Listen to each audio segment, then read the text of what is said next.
Hey guys, tonight we're going to tiptoe back into the shadowy corners of a medieval world where your monthly cycle wasn't just an inconvenience. It was practically a crime scene. Picture this.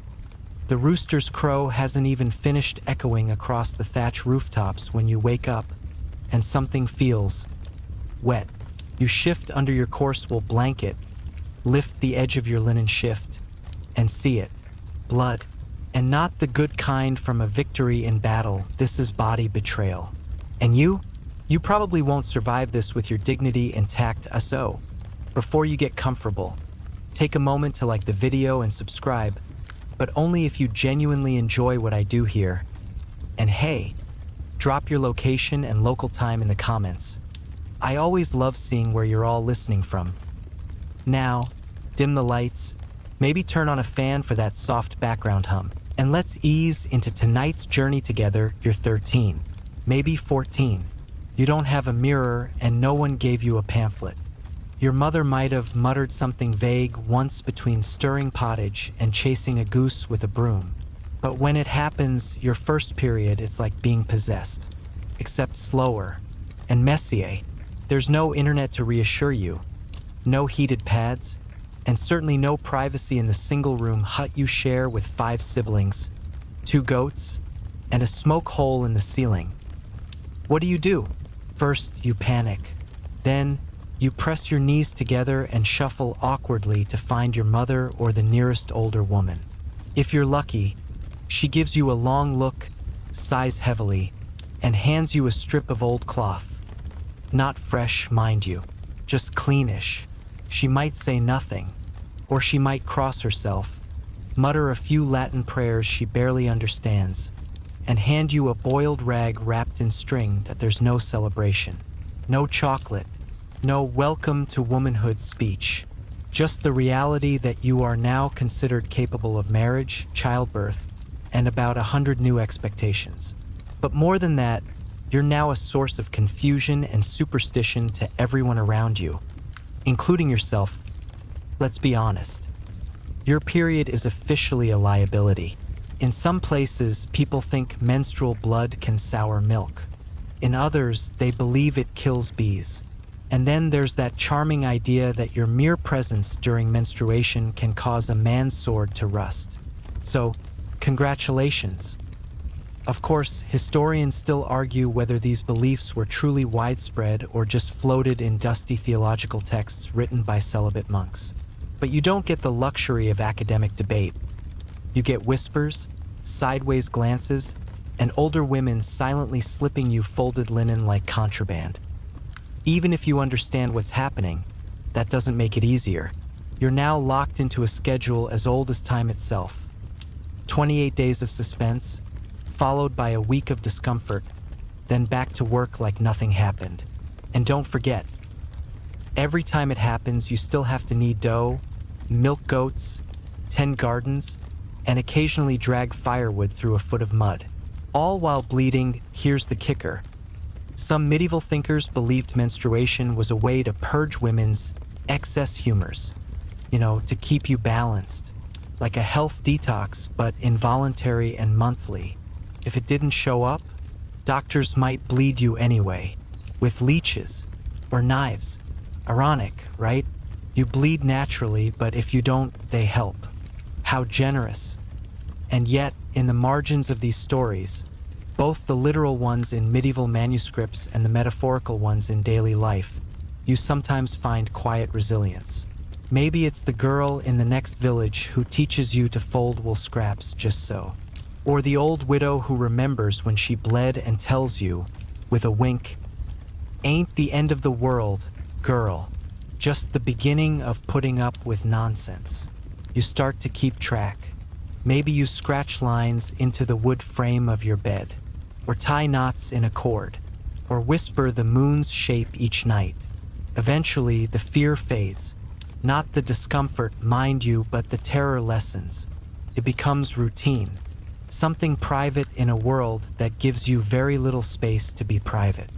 A secret thread tying you to women across the village, and across time. There's still no word for it that isn't cloaked in euphemism. The curse, your flowers, the red sickness, and gods forbid anyone say menstruation aloud. Even the Latin texts preferred monthly purgation, because heaven forbid we be too specific. You begin to notice who else walks slowly on certain days, who leaves the laundry a little longer, who wears an extra apron, and you feel connected, quietly, like a river running underground. Still, every first time is the worst time. You remember it with a mix of dread and humor, like that first time you thought you'd been mortally wounded by some unseen peasant ghost, or that time your rag slipped during Mass and left a stain on the bench that you tried to blame on spilled wine. No one believed you, but they pretended to. That's the medieval version of empathy. And maybe in another few decades, someone will ask you how you handled it. And you'll sigh, wrap a cloth, and hand it over, just like it was handed to you. No words. No lecturas. Just the quiet passing down of survival. You're not exactly living in an era of options. There's no medieval branch of Boots or CVS tucked behind the blacksmith.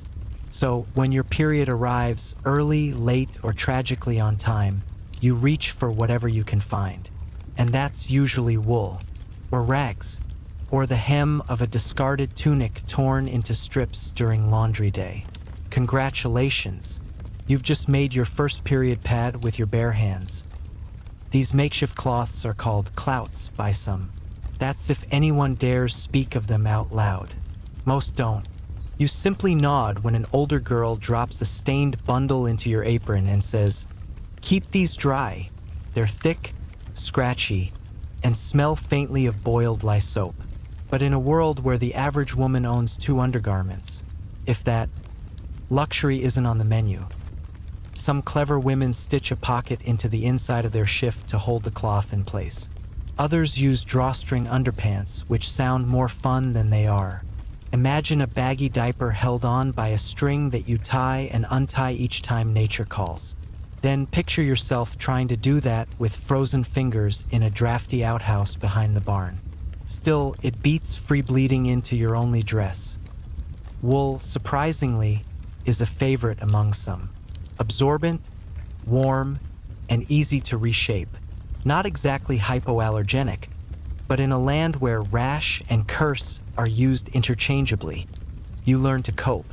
If you're well off, say, the merchant's daughter or a nun in a well-funded convent, you might get linen pads with a buttoned flap. Fancy, but they still have to be washed. By hand, in a bucket, while pretending to hum so no one hears the sloshing sounds. Speaking of laundry, here's the gritty reality. It's not just about stains. It's about evidence. Blood is visible, and visibility is dangerous. A mark on your bedding, your skirts, or the straw mattress might bring gossip. She's impure, they might say, or worse, she's not bleeding at all. Could she be pregnant? Historians still argue whether some of the strict silence around menstruation came from moral panic, religious shame, or just garden variety awkwardness. Likely, it was a well-seasoned stew of all three. But no matter the cause, the result is the same. Women hide it, bury it, mask it.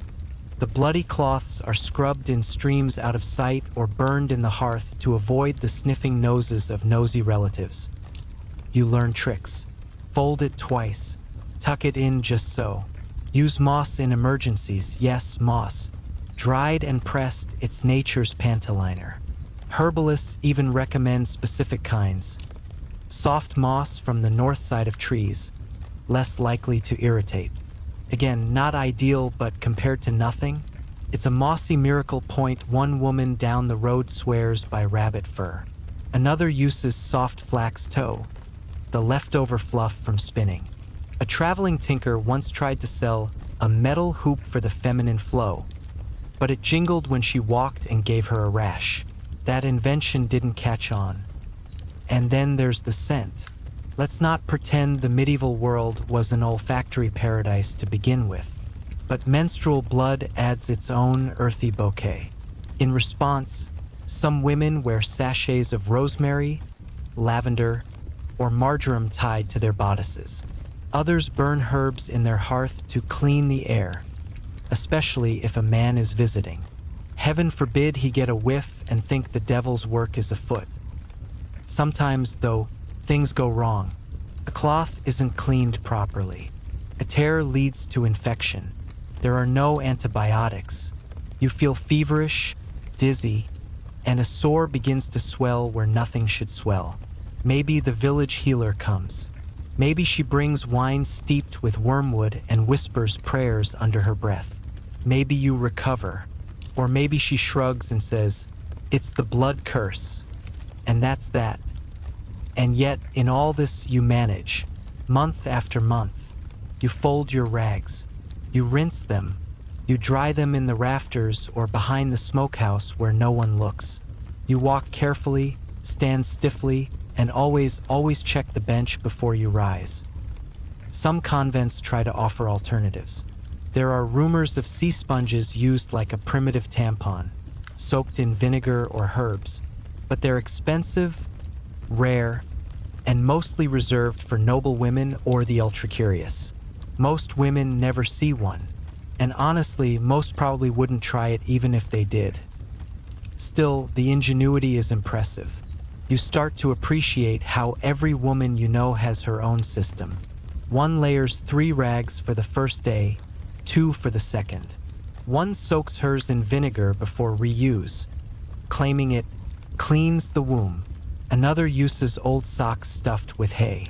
It's not Pinterest worthy, but it's practical. And in this world, practicality keeps you alive. Let's not forget, there's no waste management system. Used cloths are either washed or burned. Disposables aren't even a concept. And yet, somehow, in this constant state of concealment and adaptation, women survive. You survive. You even start to carry your clouts with pride. Hidden in your apron fold, your sewing kit, or tied with string under your skirts. Little emblems of your resilience. Soft shields against the chaos of your own biology. Symbols of silent solidarity with every other woman who ever cursed the moon and whispered, "Not again." You don't talk about it. Not openly. Not in front of men or even other women sometimes. Your period, your curse, is something to be endured quietly. It's a private burden in a very public world, and every drop of blood carries a dose of medieval shame with it. From the moment it begins, you're treated differently. There's a new weight in how your father looks at you, like you've crossed some invisible line. You're no longer a girl. You're a woman, which means you're suddenly a marriage prospect, a future mother, and, conveniently, a vessel for other people's expectations. But you're also seen as dangerous. No one says it outright, but the whispers bloom like mold in a damp cellar. They say menstruating women curdle wine just by standing near it. They say if you walk through a field while bleeding, the crops will wither and the fruit will drop too early. If you touch raw dough, it won't rise. If you handle beeswax, the candles will smoke and sputter. If you so much as make eye contact with a cow, she might miscarry. You've never seen any of this happen, of course. But it doesn't matter. Superstition doesn't care about evidence. It thrives in silence. Even your mother, who bleeds too, though you've never once spoken of it, makes small adjustments around you now. She stops letting you churn butter during those days. She lights a candle when you walk into the kitchen and mutters a prayer to St. Bridget, just loud enough to hear. Maybe it's meant to be protective, or maybe it's just habit. Historians still argue whether these rituals were expressions of fear, reverence, or simply social conditioning passed down from countless generations of women managing their own invisibility. Either way, you're left navigating a minefield with no map. And don't expect the church to help. In fact, some religious authorities say menstruation is the physical manifestation of Eve's sin. Your bleeding body is a reminder of her defiance, her punishment, her downfall. So welcome to the club. Your uterus is part of humanity's original curse. You didn't ask for it, but here you are in some towns. Women aren't even allowed to take communion while bleeding. You're considered ritually unclean. You might kneel in the pew with your head bowed, pretending to pray, while the others file forward to the altar. The priest never says why you're sitting out, but you know. Everyone knows. One woman in your village takes it a step further. She stays home from Mass completely during her period, lights her own candles, sings hymns under her breath as she hangs laundry. She says it's out of respect. Maybe it is. Or maybe she's just tired of pretending she isn't bleeding while the priest drones on about purity. You start to sense how deeply silence is woven into everything. You overhear your aunts whispering about someone whose cycle stopped and didn't come back, and the scandal that followed. You watch your friend cry behind the woodshed because her shift stained through and the village boys laughed. You see the midwife make a hand gesture you don't understand when a girl stumbles into her cottage clutching her belly and bleeding far too much. There's no room for embarrassment in a medieval woman's life, and yet it lurks in every corner. Even when you do everything right, wear the cloths, fold the layers, avoid the wine and the cows and the altars, there's still the fear that someone will know, that they'll smell it, see it, sense it, that they'll think less of you, or worse, accuse you of something unholy. And yet, you're not alone. You start to notice the signals other women give. The way your neighbor wraps a red ribbon around her wrist when she's bleeding, not for fashion, but to keep her humors balanced. The way the baker's wife walks slower on certain days and wears an extra shawl even in summer. These small signs, invisible to most, become your secret language. There's comfort in that. Quiet, unspoken sisterhood. You begin to understand that even though no one talks about it, every woman is dealing with the same nonsense, the same discomfort, the same superstition, and somehow you find yourself laughing about it. Once, with your cousin, when a goat chewed through your laundry line and dragged your freshly cleaned cloths through the mud, you both laughed until you cried, because what else can you do? Sometimes, humor is the only balm, like the story of the herbalist who swore she could stop her period by stuffing a small frog into her bodice. It worked, she claimed, but the smell gave her away. Or the tale of the merchant's daughter who passed out during her cycle, and when the town doctor came, he diagnosed her with a disturbance of the female spirit. He prescribed 3 days of silence and a diet of boiled onions. She recovered, but mostly because she stopped listening to men. You hold on to stories like these. They're ridiculous, yes, but also strangely empowering. They remind you that even in a world ruled by superstition and shame, you're not completely alone. You're part of a lineage, millions of women across centuries, all folding cloth, dodging judgment, and quietly enduring.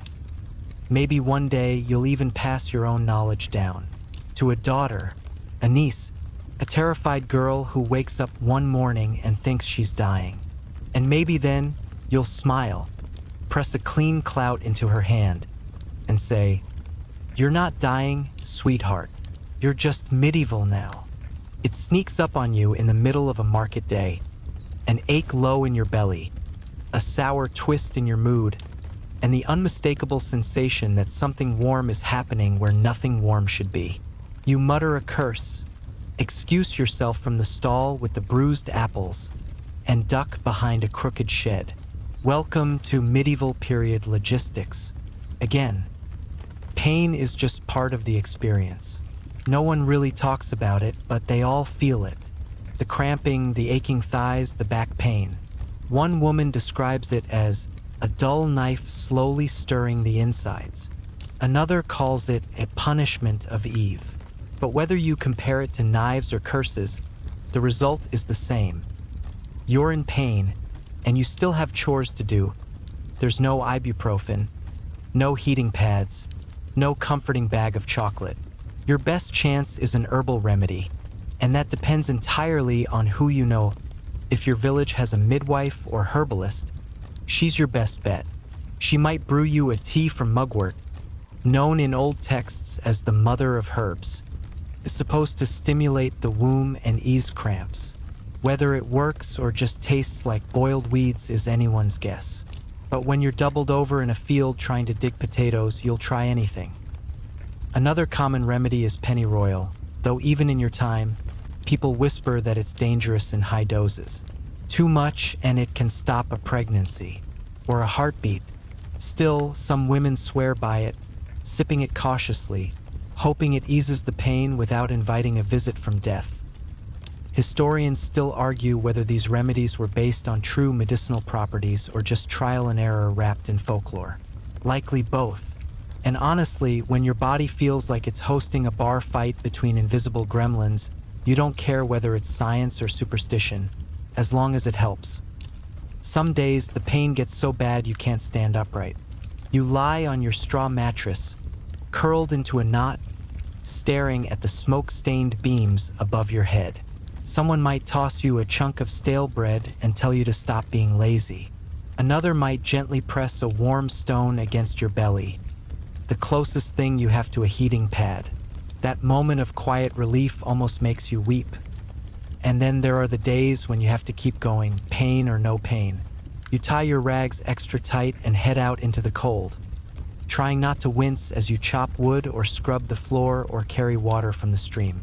Every step jars the ache in your abdomen. Every chore becomes a test of endurance. No sick days for you, not in this century. You learn little tricks over time. You keep dried chamomile flowers in a pouch for brewing quick teas. You wear an extra scarf low around your waist to hold the warmth in. You chew willow bark, a primitive painkiller, though it leaves a bitter taste in your mouth and turns your tongue pale. And sometimes you just grit your teeth and wait it out. A traveling peddler once came through your village selling womb beads, smooth stones enchanted by moonlight, meant to be tucked into your pocket during your bleeding days. You bought one, not because you believed it, but because it was smooth and cool and gave you something to hold. A distraction is better than nothing. There are worse days still, days when the blood won't stop, when it pours out in clots and leaves you pale and dizzy.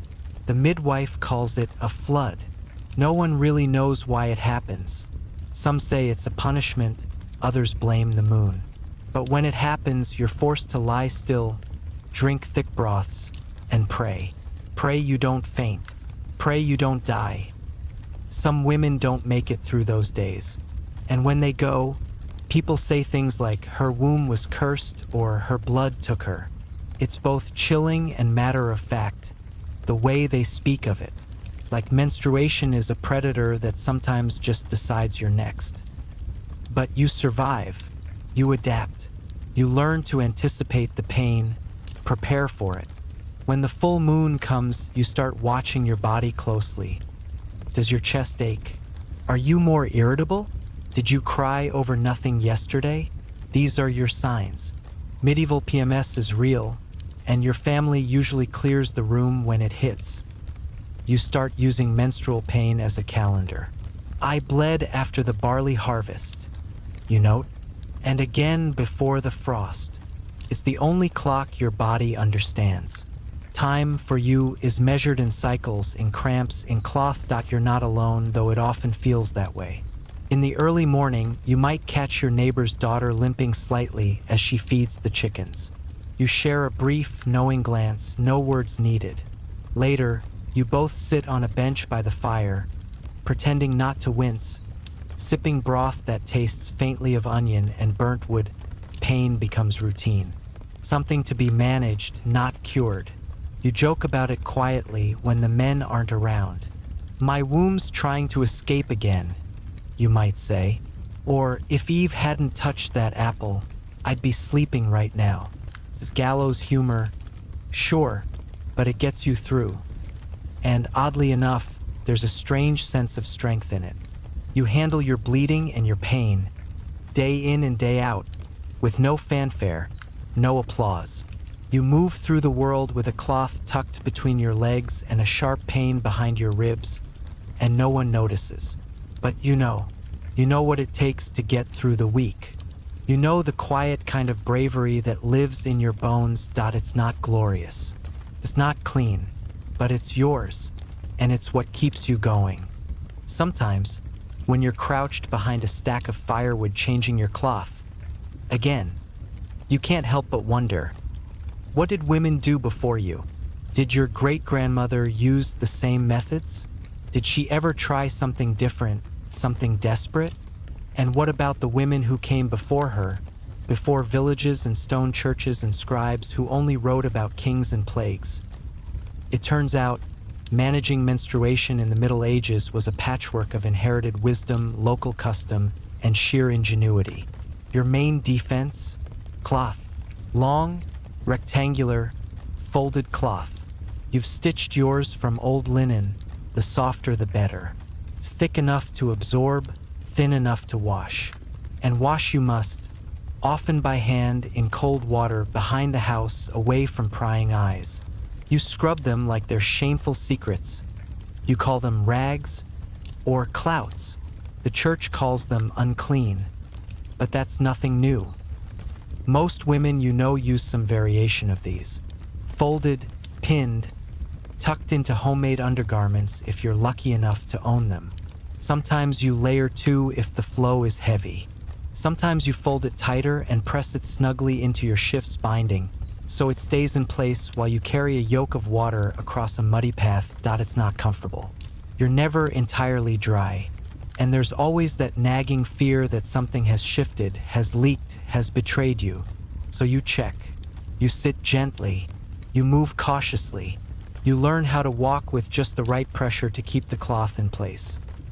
Historians still argue whether women had access to sewn reusable pads in the early Middle Ages or if those only appeared later. What's certain is that what works for one village might not work for another. In towns with trade routes, you might see finer cloth or even imported wool pads. In remote places, you make do with what you have. Scraps from old tunics, torn veils, linen left behind by a dead ant. You become resourceful. A few women try sponge-like materials, wool wrapped around moss, tucked inside like a makeshift tampon. It's risky, can cause infections, especially if you forget it.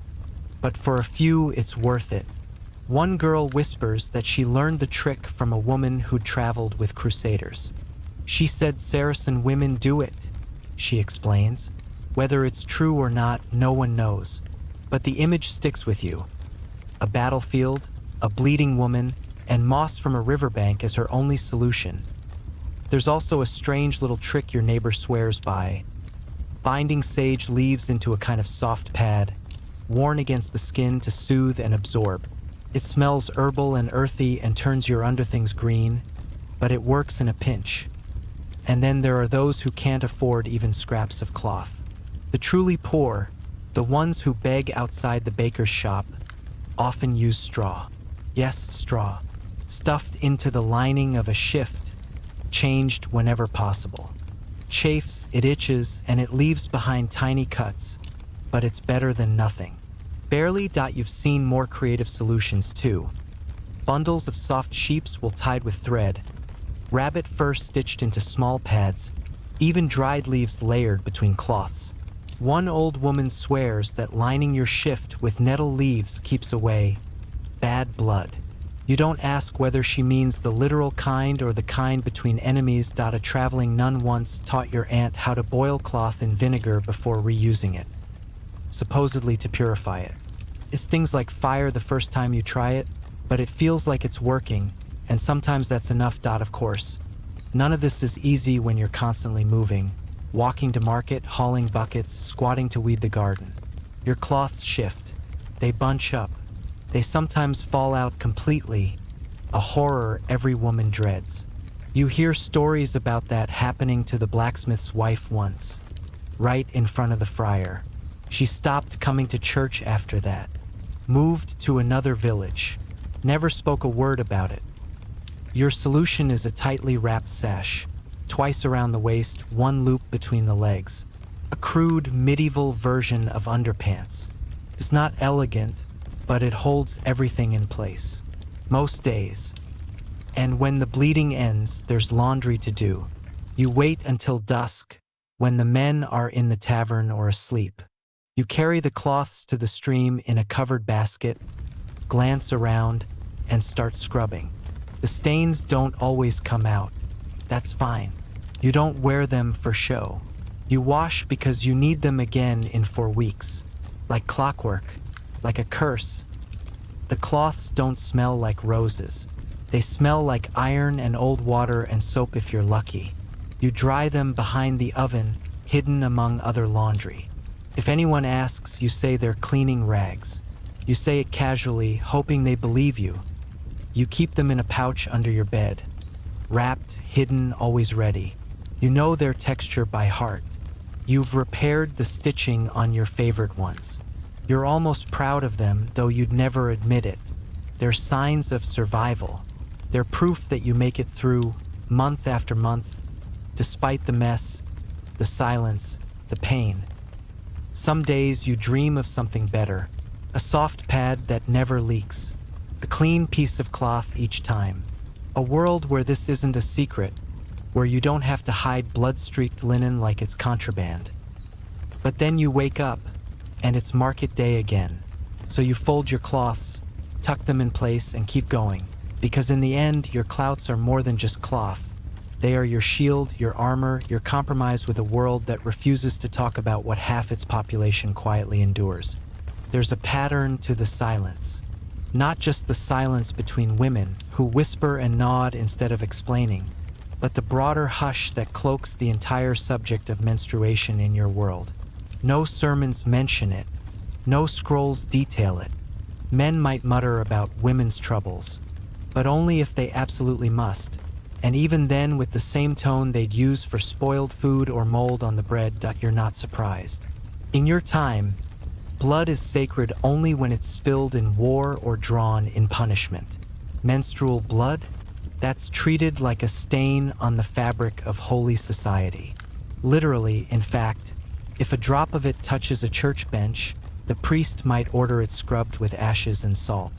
You're unclean, they say, spiritually impure, temporarily exiled from God's grace. The church doesn't mince words. Many believe a menstruating woman shouldn't touch holy relics, prepare communion bread, or even enter the sacred space of the altar. Some stricter regions forbid you from attending Mass at all while bleeding. If you do go, you stand at the back, head low, feet apart to keep your cloth from slipping. Historians still argue whether these exclusions were enforced universally or just recommended in local customs. In smaller parishes, priests might turn a blind eye, especially if the women are needed to sing or sweep or keep the candles lit. But in others, the rules are sharp and cold, like the stone pews you aren't allowed to sit on. And so you hide it, even from yourself sometimes. You pretend you aren't bleeding when you need to, smile through the cramps when the priest passes by, tuck your stained cloth deeper into your sleeve when the nun visits the house. You learn to move like a secret. Even your language twists around the subject. You don't say bleeding. You say my time, or the moon's visit, or I'm under Eve's shadow. Women develop whole coded vocabularies like a whisper network of the body, strangely poetic and necessary. Not because other women would judge you, but because men would. Because the church already has. They call it the curse. And not just metaphorically. There are actual church writings, thick Latin texts with squint-worthy script, that describe menstruation as a divine punishment for Eve's sin. Your blood, they say, is the price you pay for curiosity, for pride, for biting the apple that wasn't yours. Imagine that. A fruit you never touched, a garden you never saw, and still your body is judged for it every month. One monk's manuscript even claims that menstrual blood can spoil crops, dull metal, and send bees into a frenzy. You've never tested that theory, but you do avoid beehives just in case. A medieval medical text, likely copied from Greek sources, suggests that bleeding is how women purge their excess humors. Too much cold and wet in the female body, they say. The womb needs regular draining to stay balanced. Another theory suggests the womb wanders if it doesn't bleed, roaming the body like a mischievous ghost, causing hysteria and illness. Is any of this true? Of course not. But you hear it enough that it seeps into your bones. You start to wonder whether the cramps mean you're weak, whether your moods are your fault, whether the ache in your belly is a punishment you deserve. But here's the thing, you're not alone. And some women push back quietly but persistently. A local midwife keeps a small book, passed from mother to daughter, that lists herbs, symptoms, and remedies. For the moon curse, it says in the margin. She doesn't ask the priest for permission. In noble households, some ladies keep journals where they mark their cycles with ink dots in the margins. They don't explain them. They don't have to. Another woman reading the same page would understand instantly. And sometimes you find unlikely pockets of understanding.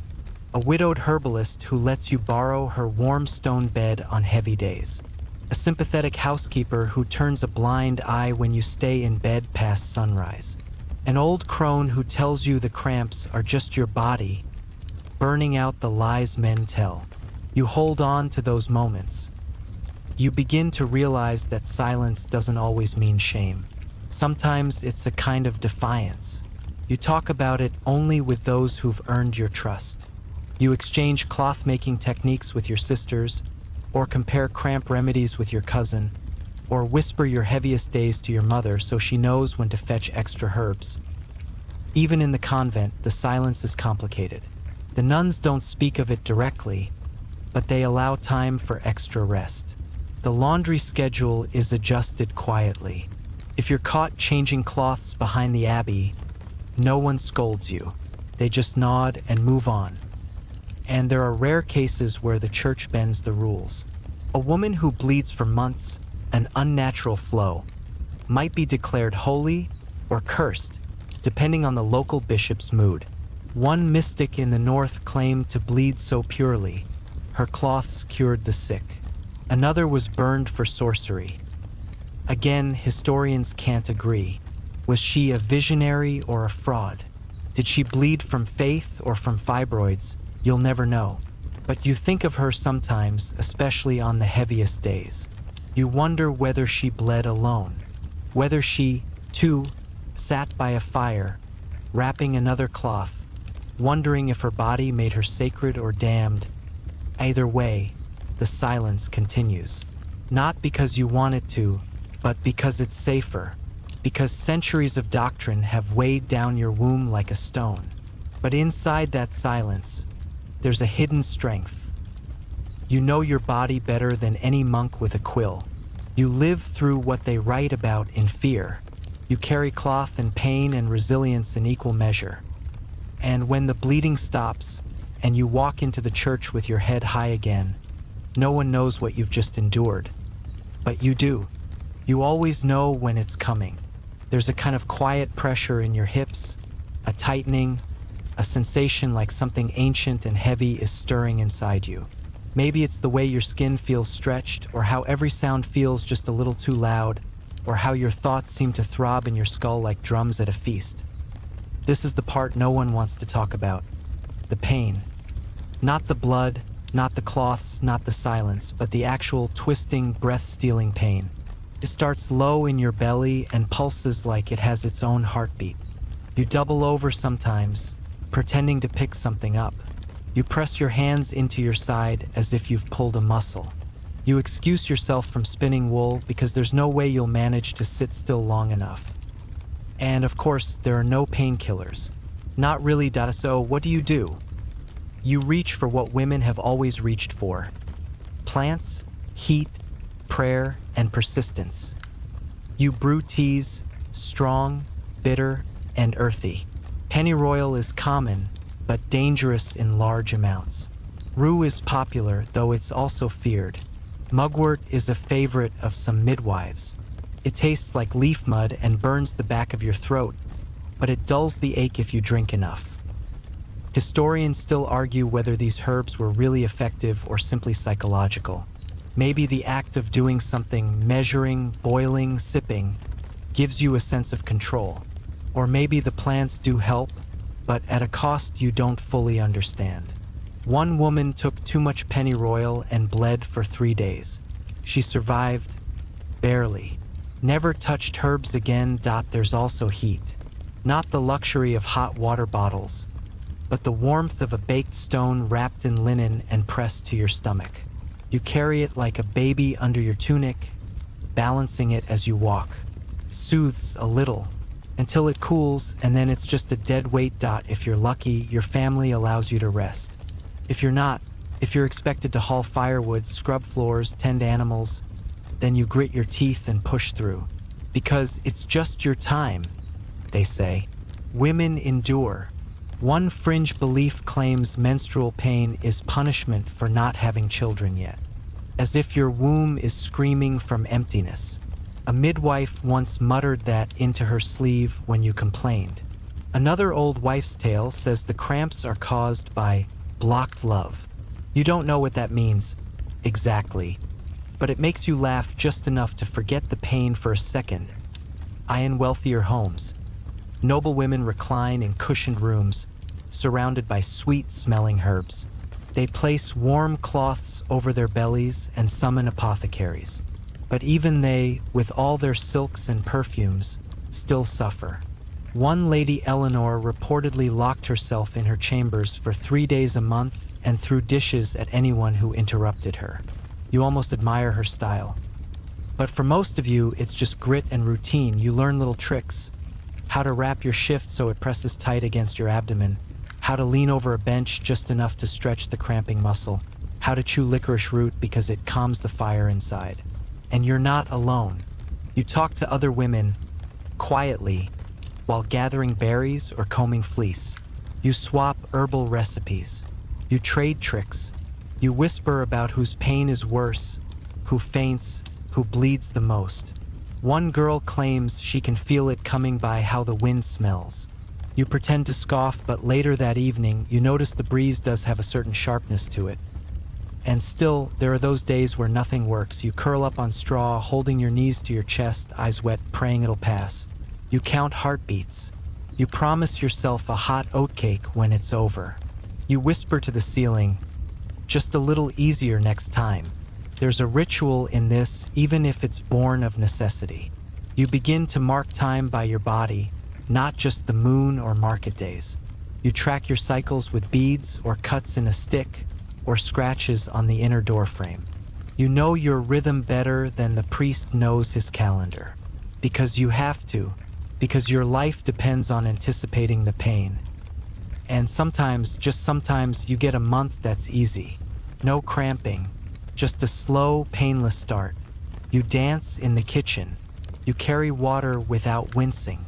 You almost forget what the worst of it feels like. Almost. But it always comes back. Still, you manage. You always do. Through every sharp twist, every sleepless night, every herbal brew that makes you gag, every sympathetic glance from another woman across the hearth. You survive the pain because you must, because no one else will carry it for you. And then, when it's over, you stretch. You breathe deeper. The ache fades like smoke from a snuffed candle. You stand straighter. You wash the cloths. You hang them to dry.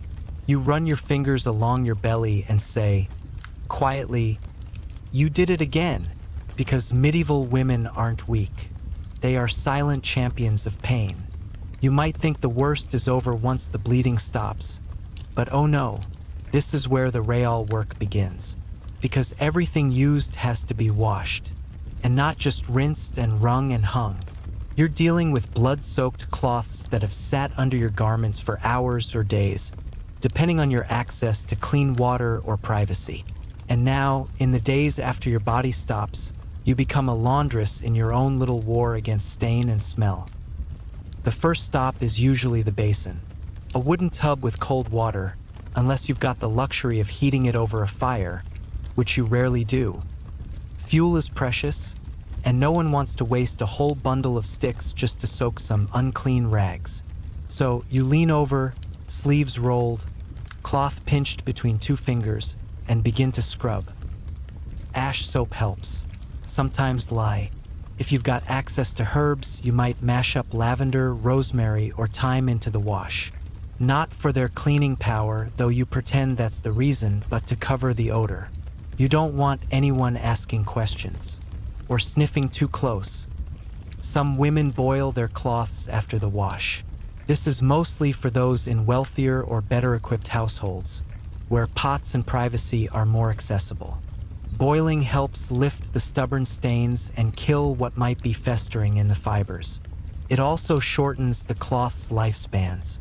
Frequent boiling frays the edges, makes them thin like parchment. Still, many think it's worth the trade. You know from experience that if you hang your cloths out too early, before the blood is fully out, the stains bake in the sun and turn brownish gray, forever visible.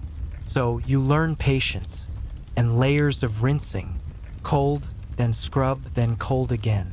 Repeat until your fingers are wrinkled and the water runs clear. And drying? It's a whole dance.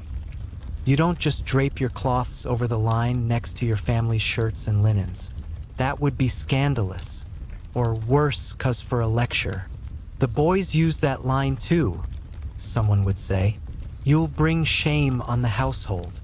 As if a breeze that touches your linen might offend the neighbor's trousers, so you dry in secret, tucked behind a kitchen wall, or pinned under a lean-to, or strung across a string in your sleeping space, where no one will ask why it smells faintly of thyme and iron, and you pray the dog doesn't get into it. Historians still argue whether menstrual cloths were washed communally in certain households or handled entirely in private. The evidence is patchy. Some records suggest women in convents had designated days to launder their monthly items together. Others point to complete secrecy, especially in mixed households. One scholar even speculates that some medieval women shared drying spaces and made a social ritual of it. You think that sounds lovely, but probably too optimistic. Once your cloths are dry, you fold them neatly. You have a special place to store them, wrapped in a linen square, tucked inside a wooden box, or hung in a cloth pouch from a beam. Some women sew tiny stitches on the corner of each cloth to keep count. 1 dot for the oldest, 5 dots for the freshest. You don't mix clean with not quite clean. That's how rashes start. Because yes, hygiene matters. You've learned that the hard way. Reusing a damp cloth? That's a guaranteed path to itchiness or worse. Wearing one too long. You risk skin infections or, if the smell gets too strong, social exile. A neighbor's daughter was once accused of witchcraft because of a foul odor during her cycle. Turns out she was just using the same cloth for 3 days straight. Tragic. And weirdly common. So you become meticulous, maybe even obsessive. And if you're lucky enough to have multiple cloths, you rotate them like sacred relics. One for daytime, one for nighttime, one spare in case your cycle surprises you. It's a juggling act, a dance of dampness and dignity. Sometimes you wish you had what the nobles have. In rare, wealthier circles, imported absorbent wool or fine cotton cloths arrive from abroad. These are softer, easier to clean, and rumored to hold more blood, but they're expensive and rare. You once saw a lady's maid boiling hers with a pinch of rose oil for scent. It seemed excessive, also heavenly. There are even whispers, probably rumors, about ancient Roman sponges tied with string and used internally. But no one in your village has ever seen one, and frankly, you're not sure you'd trust it. It sounds like something you'd use once and never walk right again. And still, no matter how diligent your wash routine, some cloths never return to white. They stain permanently, turning pale rust or murky maroon. You stop trying to hide them. These are your heavy day cloths, the ones you use when you know it's going to be a long one. They carry your story in blotches and streaks.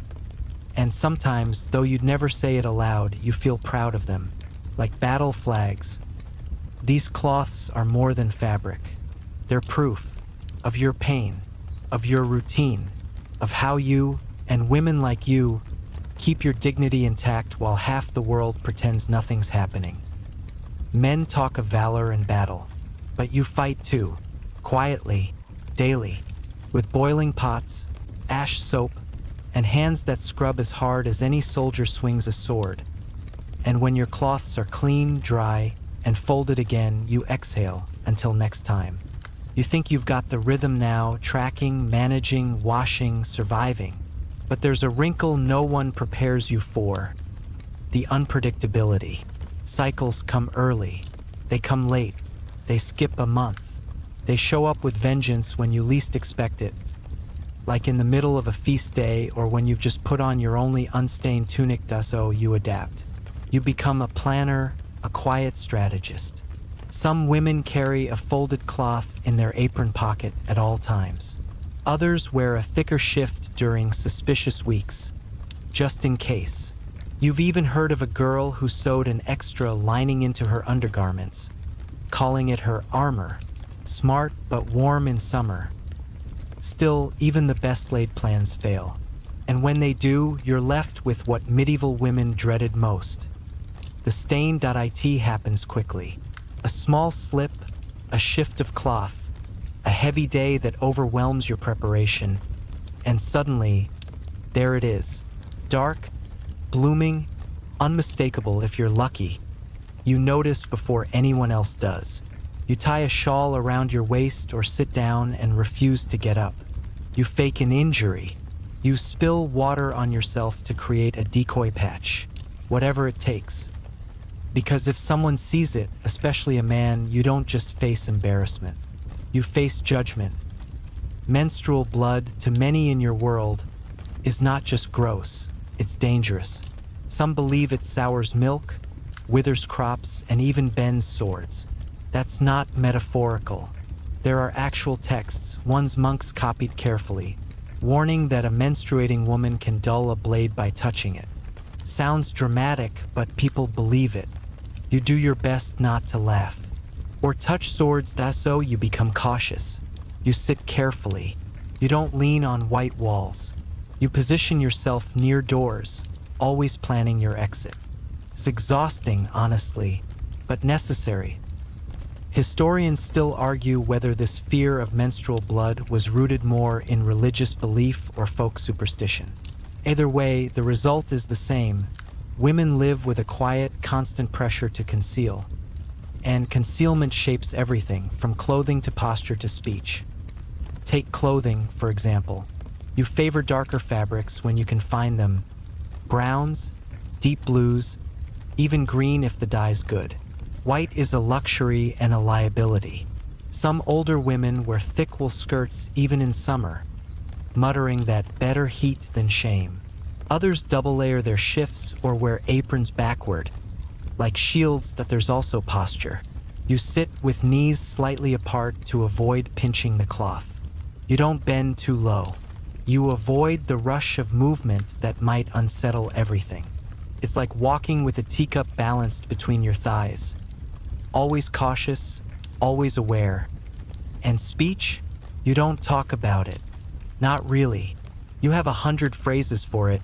The curse, the red, the monthlies, the visitor, the change. But you don't say bleeding. That would be vulgar or unholy, depending on who you ask. Instead, you speak in code. You might say, "I'm not feeling well," and your sister nods, passing you the herb pouch. You whisper to your cousin, "It's time again," and she covers for you at the loom. You slip away during chores, saying you have women's trouble, and no one presses further.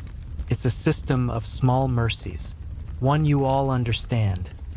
Yet the pressure to hide it never disappears, not even among other women, because shame is sticky. It clings like old wax on a church candle, and sometimes concealment fails spectacularly. Like that one harvest day when a girl bled through her tunic in front of half the village. She didn't notice until the priest's wife called out. The air went sharp and still. Someone laughed. Another whispered. The girl turned scarlet, her hands fluttering like broken wings. She ran home and didn't come back to the fields for 3 days. Later, you gave her a fresh cloth and said nothing. That's how it works. Silence is kinder. Still, you wonder why all this fear. It's not poison. It's not a curse. It's your body doing exactly what it was designed to do. Some say it's Eve's punishment, that ancient myth that women must suffer because of the apple. You roll your eyes at that. Others say blood is sacred and should remain hidden because it holds power. That's more interesting. You've heard midwives whisper that menstrual blood can help gardens grow if you bury a cloth near the roots. You've never tried it, but you like the idea. And then there's the idea that the unpredictability, the mess, the surprise, the risk is what really terrifies people.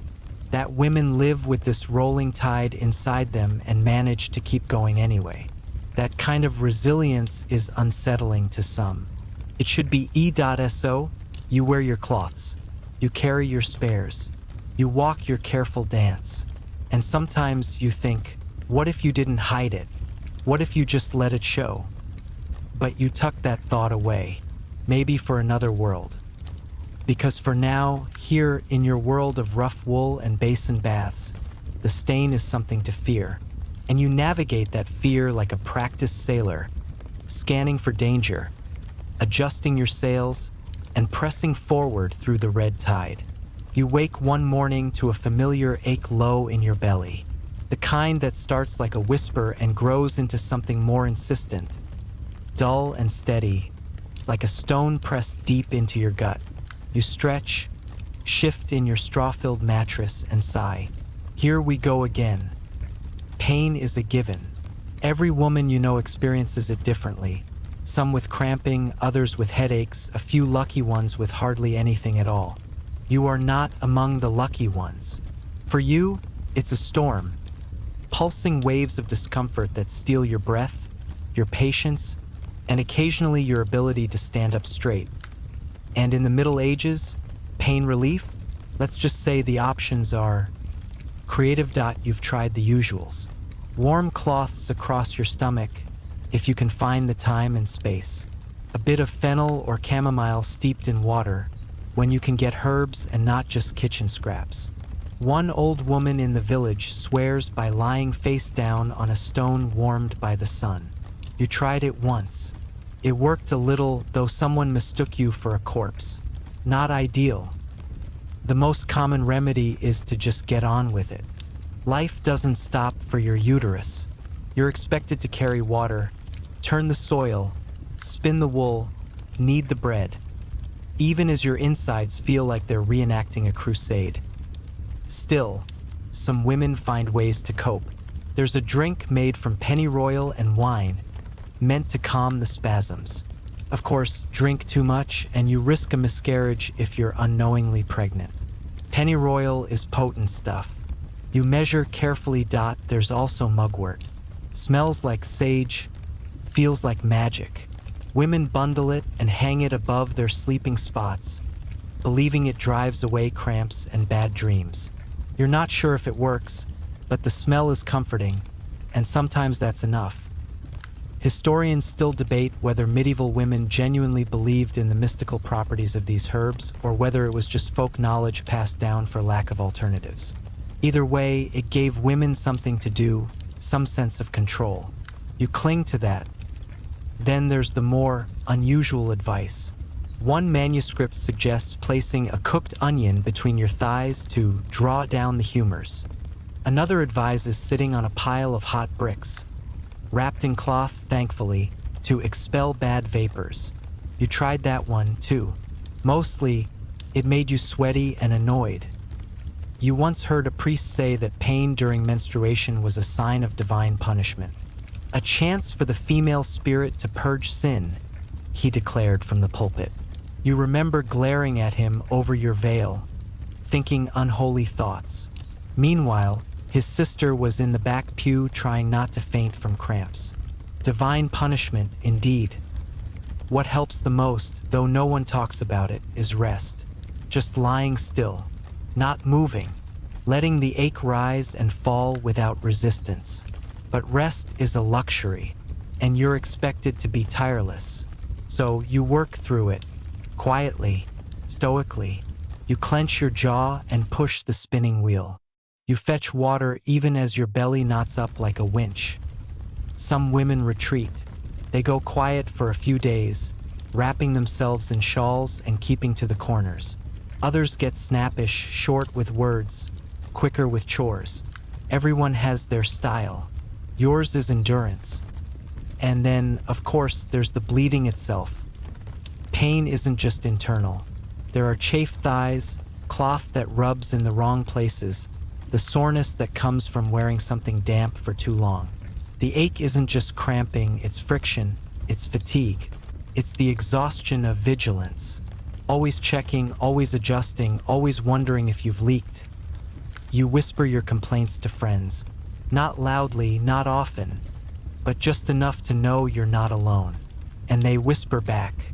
One swears that chewing willow bark helps. Another swears by fasting, less food, less pain, she says. You try both.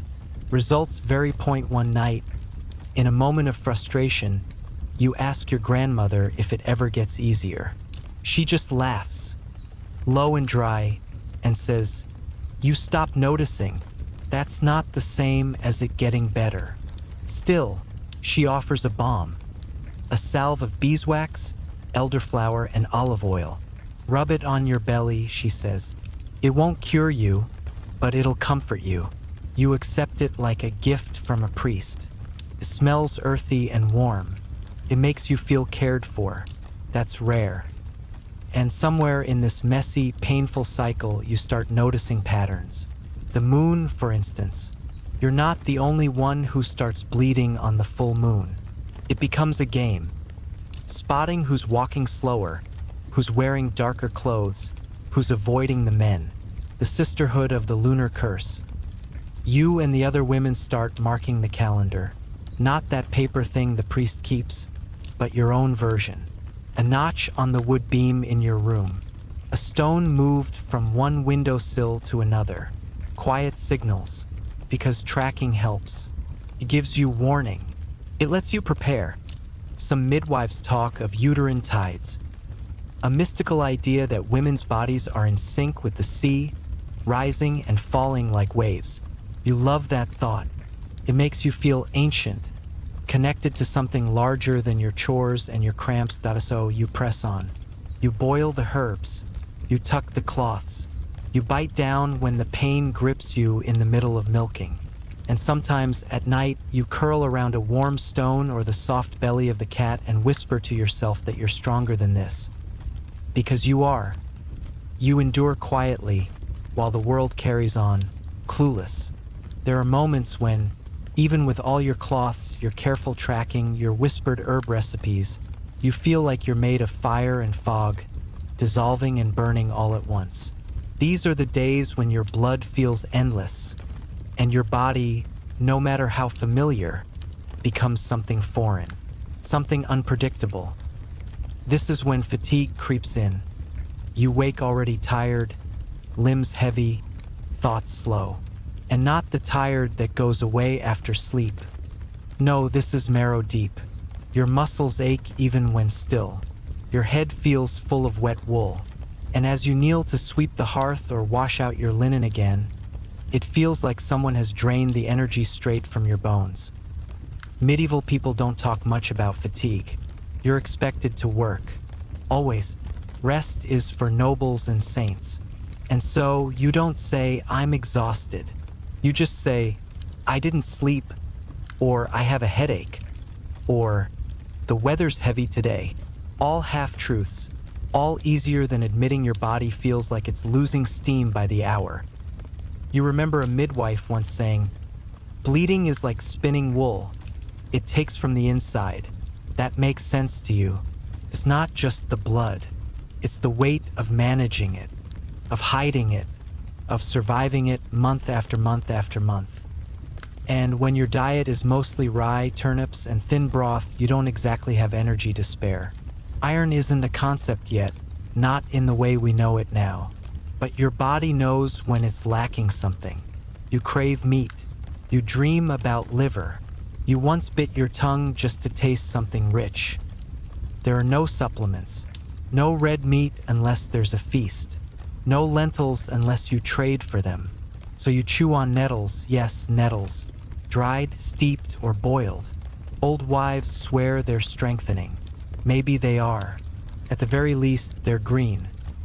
Historians still debate how common nutritional anemia was in medieval women, but it's hard to imagine it wasn't widespread. After all, when you bleed regularly and eat sparingly, your body must make do with less. And when you work in the fields or the kitchen from sunup to sundown, that less becomes a weight. You hear stories of women fainting at Massachusetts, of collapsing while washing linens. One time, your cousin tripped in the garden, landed face first in the carrots, and blamed it on bad bread. But you knew. She was ghost pale and sweating through her wimple. You walked her home and brewed time tea with a bit of honey. It helped. A little. You've learned that the only way to cope with the fatigue is to slow down just a little. You take your time walking from the well.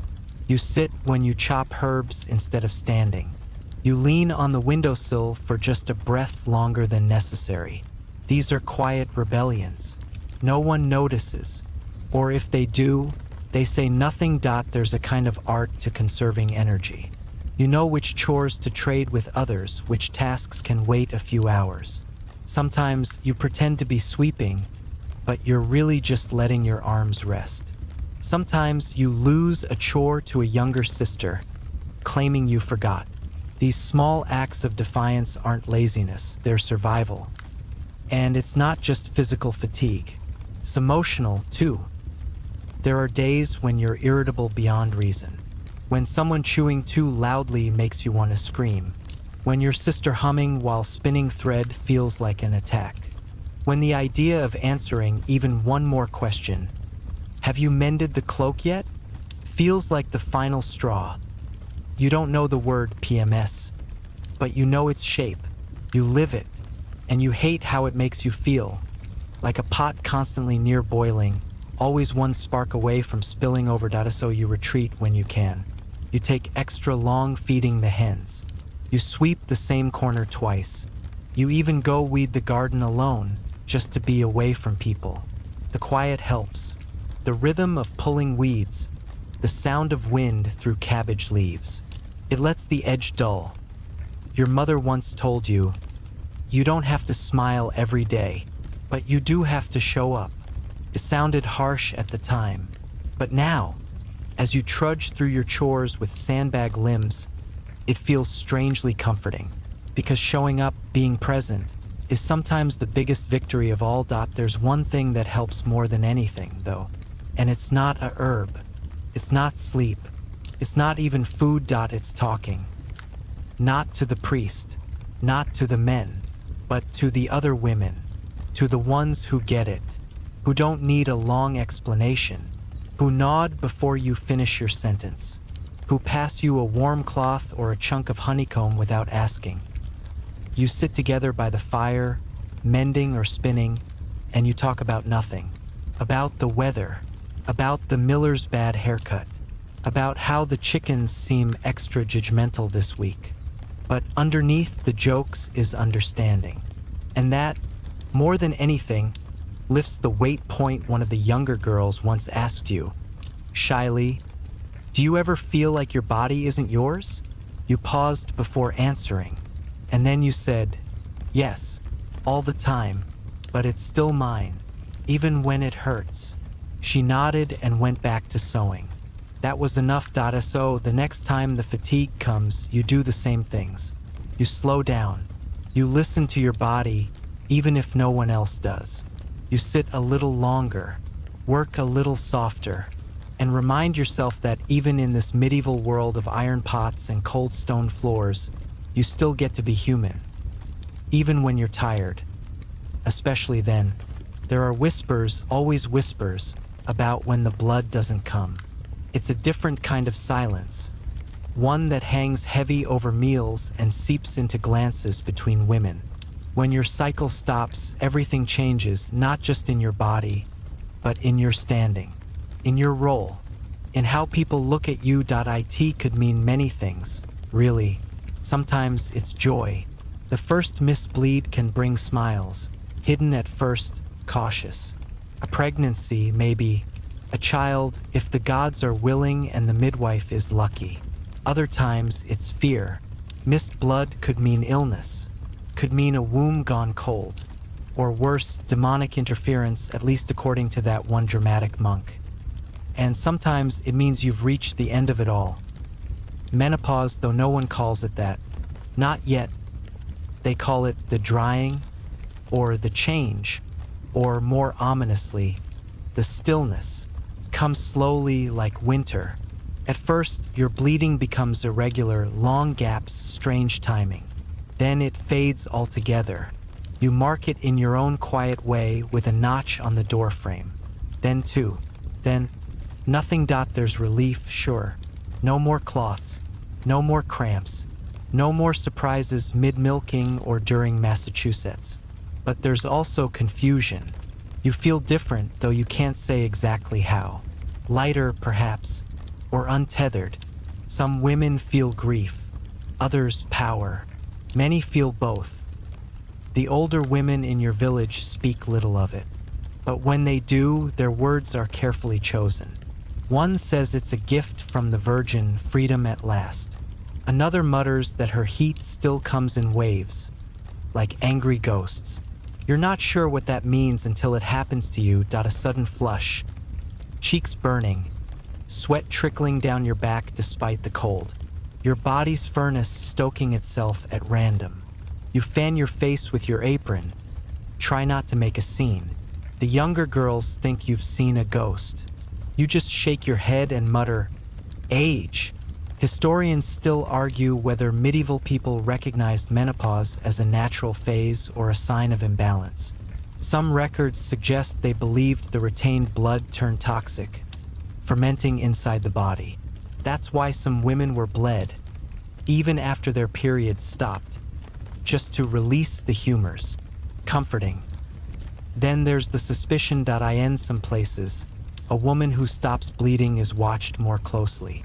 She's considered less predictable, less bound to her body's rhythms. Some say she's more likely to meddle in things. Magic, mischief, even madness. It's not exactly fair, but fairness isn't the medieval way. Still, some women lean into it. They wear darker colors, wrap their heads tighter, speak more directly. They become advisors, matchmakers, midwives, and whisper keepers. There's something powerful about being unbothered by the blood. You're not distracted, not weakened. You're sharper now. Your vision has shifted. And you, eventually, start to feel it too. You no longer count days or worry about cloths. You stand longer, work longer. Your body, while older, feels somehow cleaner, emptied out in the best way. You begin to observe the younger women with a kind of detached sympathy. You know what they're going through. You've survived it. There's even a strange camaraderie in becoming one of the elders. Women come to you now. They ask you how you managed the cramps, the leaks, the stains. You tell them what you remember and what you invented. You pass on the nettle tea recipe, the warm stone trick, the honey salve. And sometimes you offer comfort. A hand on a shoulder. A look that says, "You're not alone." That's worth more than herbs. You also start to notice how differently men treat you. Not better, not worse, just differently. There's less awkwardness, less shame. They stop hinting at fertility. They talk to you like you've crossed some invisible threshold. Some even ask your opinion. Shocking, really. Your world shrinks a bit, no more babies of your own, no more concern about certain gossip, but it also expands in other ways. You have time now, time to reflect, to sit in the sun longer, to teach, to remember. And you do remember. You remember the early years when you bled like clockwork and panicked every time. You remember the makeshift cloths and the ridiculous advice. You remember the days when cramps felt like war, and the nights when sleep was a mercy. Now, that part of your life is sealed away. Not forgotten, just filed. You're a different person now. Not lesser, not broken, just different. You dream more often now, and your dreams are strange. Filled with water, mostly. Tides, rivers, rain. You think it means something, but you're not sure what. Maybe it's your body remembering. Maybe it's just your imagination, finally having room to stretch. The cat still sleeps at your feet. The wind still whistles through the eaves. But you no longer wake to the ache. That's a blessing you count every morning. Sometimes you watch the moon and smile, not out of longing, but out of recognition. You once followed her cycle. Now you just greet her as an old friend, as someone who was once tethered to her and now is not. You are not the same woman you were, and that's good. You have bled and endured and changed. You are still here. You don't talk about it in front of the priest, and you certainly don't say it aloud in the marketplace, but superstition and spiritual beliefs swirl around your cycle like bees around jam. In the medieval world, blood isn't just blood. It's symbolic, mysterious, powerful, dangerous, especially your blood. People whisper that a menstruating woman can sour milk with a glance, that she'll cause crops to fail just by walking through a field, that she can dull blades, wilt flowers, make dough refuse to rise. If the bread turns out poorly, must have been near a bleeding woman. If the cider ferments too fast, she probably touched the barrel. You hear the stories growing up, half warnings, half fairy tales. Once, someone claimed a menstruating girl walked past the altar and all the candles flickered out. Another time, a cow miscarried and the blame fell squarely on a tainted touch. You learn quickly how to avoid suspicion. But of course, it goes deeper than bread and milk. There's the idea that your bleeding is unclean. Not in a muddy knees kind of way, but in a spiritual sense. As though your body, in its natural cycle, is somehow offensive to the divine. Some monasteries ban menstruating women from entering altogether. Even in parishes that don't, women avoid communion during their period, out of fear that their condition might defile the sacrament. Historians still argue whether these restrictions were officially sanctioned by the church or more of a regional custom. But the impact is the same. You feel like an outsider during certain days, even in places that should welcome you. Your grandmother once whispered that bleeding is when a woman's spirit is strongest. That's why the men fear it. You laughed then, but now, you're not so sure she was wrong. In private, among women there are rituals. You've seen them, little acts of reverence or protection passed down like bread recipes. A pinch of salt under the mattress, a drop of moon water dabbed behind the ears, burning rosemary on the first night of bleeding, to clear the air. Harmless things. Gentle, if odd. One girl used to carry a red thread in her pocket while bleeding. She said it kept nightmares away. Another refused to eat onions during her cycle, claiming they clogged the humors. You never figured that one out, but hey, her breath was always fresh. Then there are the darker stories of witches who use menstrual blood in charms, of potions brewed with red cloth and herbs under the full moon, of love spells stronger than any prayer. You'd roll your eyes if you weren't pretty sure someone in the village once tried it. The local carpenter got weirdly obsessed with a girl who had never so much as glanced his way before. Suspicious, right? Still, none of these tales ever quite match the quiet truth of your own experience. It's not about magic or curses. It's about getting through each day with your dignity intact. It's about knowing when to keep your head down and when to stand firm. Because spiritual shame isn't just about fear, it's about control. When you believe your body is dirty, it's easier for others to tell you what to do with it.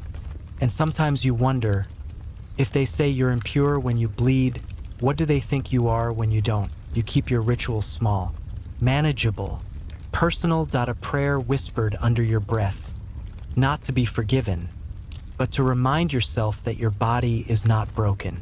Lighting a candle at dusk, Not for cleansing, but for peace. Washing your cloths with lavender when you can find it. Not to mask, but to honor. And then there's the matter of birth.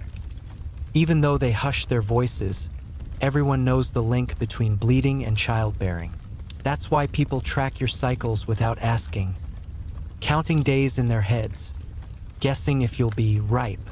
It's not polite, but it happens. And in some homes, a missed period is either a miracle or a scandal, with no in-between. You once overheard a neighbor whisper, "She hasn't bled since Candlemas."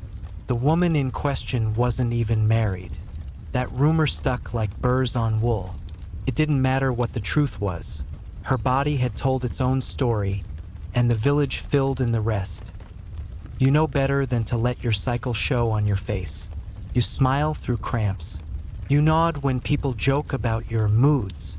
And in those quiet moments, when the moon is high and you're finally alone, you let yourself believe that your cycle is something ancient, sacred, wiser than anyone gives it credit for. Your body is a clock no one else understands, a calendar built into your bones. You bleed, and you continue. You are not cursed. You are not unclean.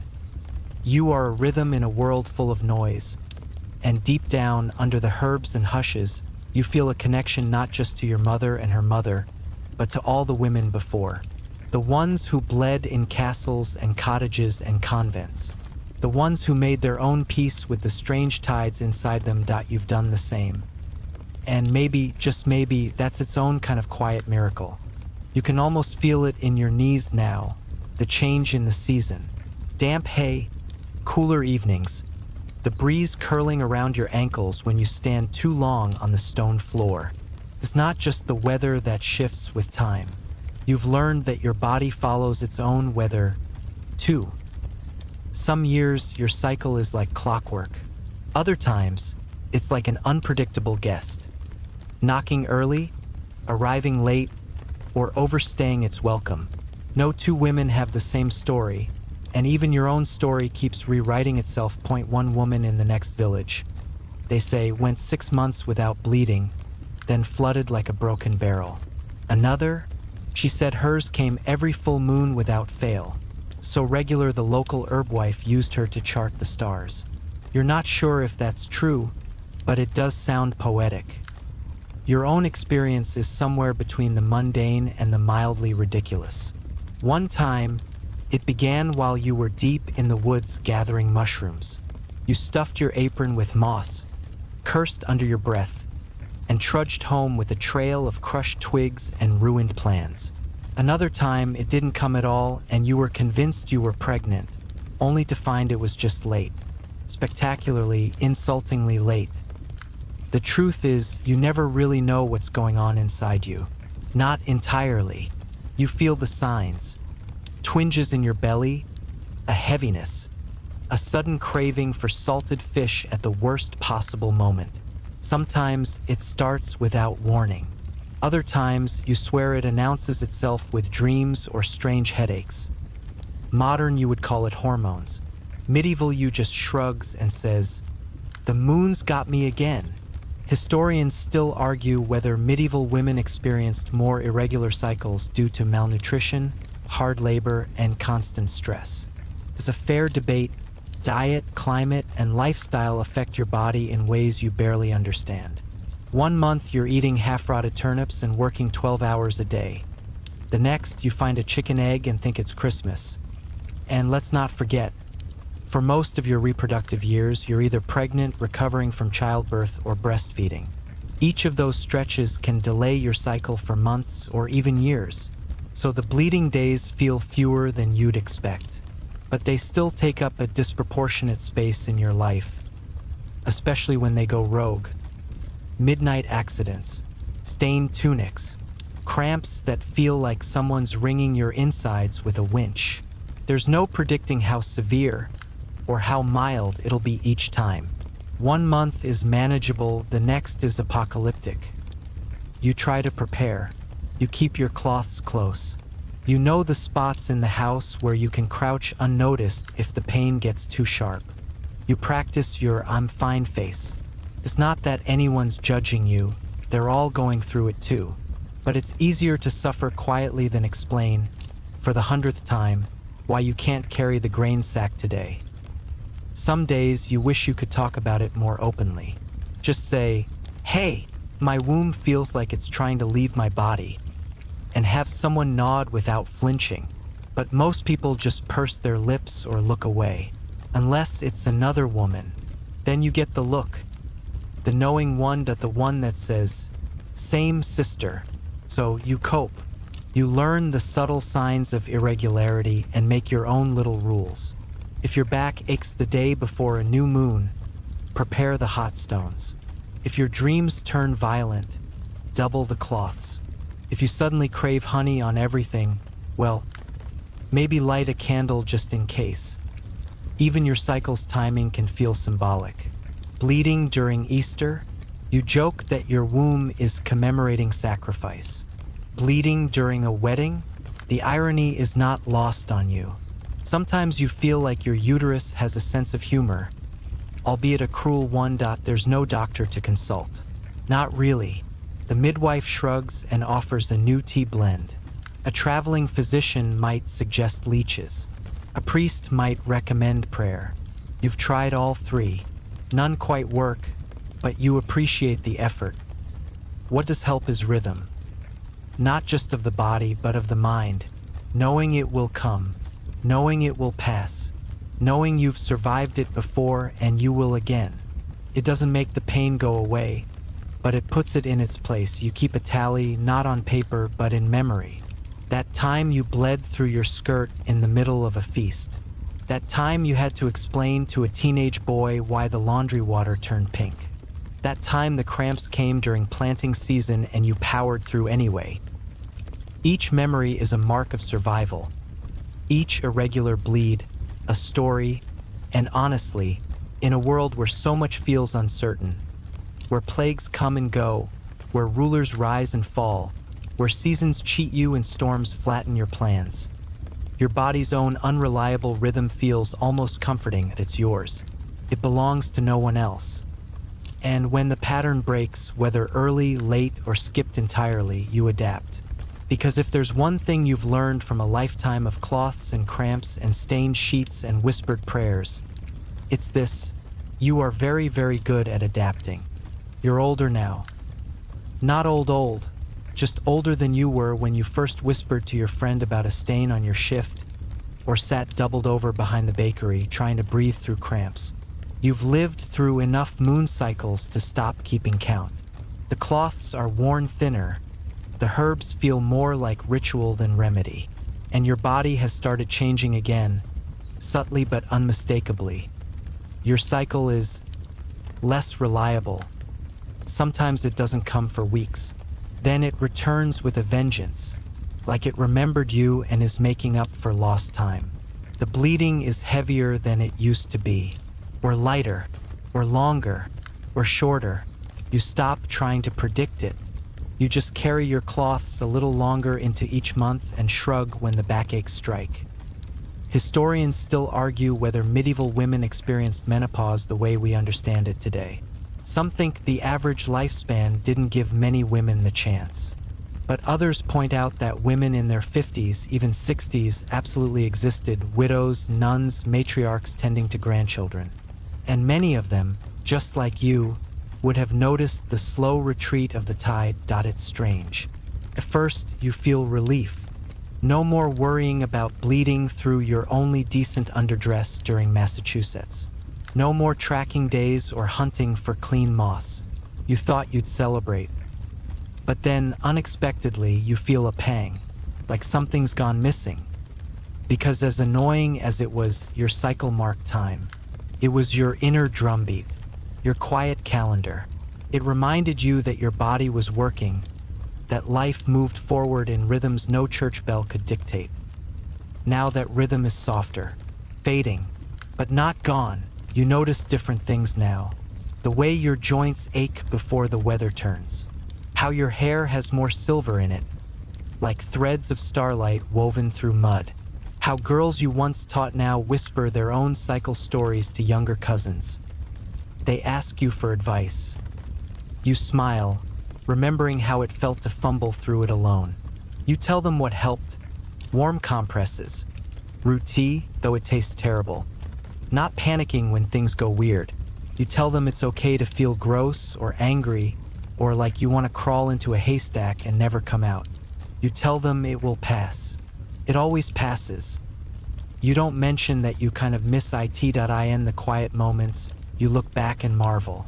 You bled over and over and still carried firewood, still made meals, still laughed, still danced on feast days with cloth tucked awkwardly in your shift and pain blooming low in your belly. You still lived. And now, you're still living. There's a certain power in that. Your cycle didn't define you, but it shaped you. Every stain, every ache, every embarrassing accident and whispered conversation. It all forged a kind of invisible resilience. The kind of resilience only other women truly understand. A sisterhood of shared struggle, passed down not in books, but in quiet nods and borrowed herbs. And when the cycle ends, whenever that is, it doesn't mean you've lost anything. It just means you've stepped into a new rhythm. A slower one, quieter one, but one with its own kind of wisdom. You are still whole. You are still powerful. You are still you. Now, with the candles burning low and the wind just barely rattling the shutters, you settle deeper into your blanket. The air feels softer now, like even the room itself is sighing. You've traveled through years, through blood and bread and moss and moonlight, through whispers, through cramps, through secrets shared behind stone walls and kitchen doors. It's quiet now. The kind of quiet where you can hear your heartbeat if you listen. Steady, familiar, like the ticking of time inside you. Your body, whether bleeding or not, has always been your home. It's seen you through every shift in season, every slip and stumble. It has endured cold floors, hard labor, strange remedies, and the ever-turning rhythm of a world that rarely pauses to ask how you're feeling. But tonight, it does. Tonight, it pauses for you. To acknowledge what you've carried, what you've survived, what you've understood in 1,000 little unspoken ways. So let your shoulders drop. Let your breath slow. Let your mind drift, not to chores or worries, but to something simpler. A field of lavender, maybe, or a quiet morning where the hens cluck softly and the fire is already warmed. You've earned your rest. Let the old aches fade. Let the cloths dry by the hearth. Let the rhythm sleep like you will soon. You are safe now. You are steady. You are more than a cycle. You always have been. Good night.